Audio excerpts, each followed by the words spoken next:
kami sejauh ini telah menerima perintah dari KPU RI tentang penerapan protokol COVID dan tetap memperhatikan kualitas penyelenggaraan sampai dengan dilantiknya nanti kepala daerah kita, baik gubernur maupun bupati serta wali kota. Dan yang terakhir saya pikir sinergi bersama sivitas akademika, kemudian ormas, kemudian para aktivis, saya pikir ini sangat baik. Tetapi yang perlu ingin saya sampaikan bahwa ada standar operasional prosedur yang ditetapkan oleh KPU Republik Indonesia dalam rangka KPU di tingkat bawah, baik itu provinsi maupun kabupaten kota, itu ingin menjalin kerjasama. Karena jujur kalau dari sisi anggaran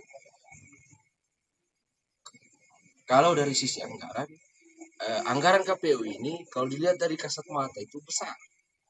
Tadi Pak Ketua sampaikan anggaran provinsi itu 158 miliar. Tojo Una-Una itu 29 miliar. Nah, kalau kita melihat secara bulat, secara utuh, besar.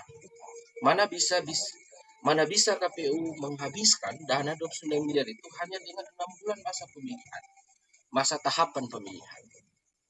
Nah, akan tetapi ada beberapa hal yang sangat substansi yang tercantum di dalam RAB, di dalam anggaran itu. Misalnya, lebih dari setengah anggaran yang tersedia ini bukan rahasia lagi.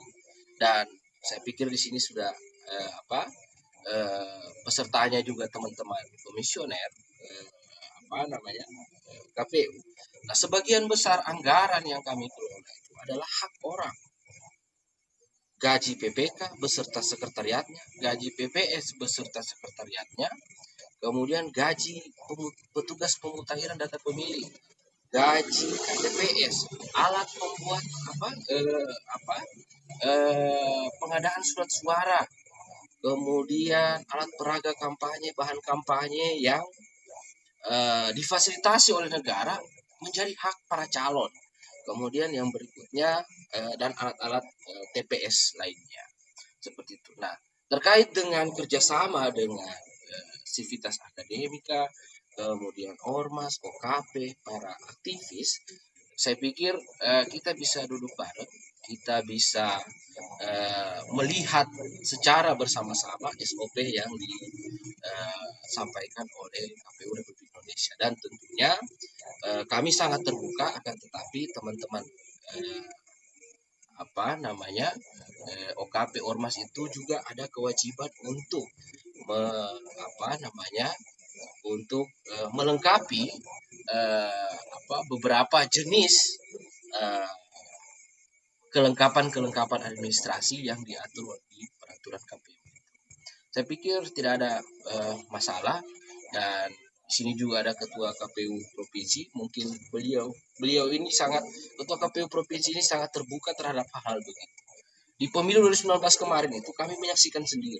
Ketua KPU provinsi itu tidak alergi di demo, tidak pernah lari di demo. Selagi beliau mau mendengar teman-teman ingin mendengarkan apa yang disampaikan secara baik, beliau akan terima. Seperti itu. Kami menyaksikan sendiri bagaimana ketua KPU terbuka terhadap OKP, ormas, kemudian para aktivis. Karena beliau ini matang juga aktivisnya di Makassar, begitu. Dan kami sudah melihat itu. Saya pikir begitu juga dengan teman-teman kabupaten lain. Dan itu komitmen kami untuk menghadirkan keterbukaan informasi kepada masyarakat, kepada calon, kepada pemilih, dan semua stakeholder lainnya. Seperti itu. Dan insya Allah kita bisa bersinergi secara kelembagaan tentunya dalam proses-proses kualitas demokrasi kita. Demikian dari saya, Pak Moderator nanti akan berkembang mengikuti alur diskusi. Billahi taufiq wal hidayah. Assalamualaikum warahmatullahi wabarakatuh.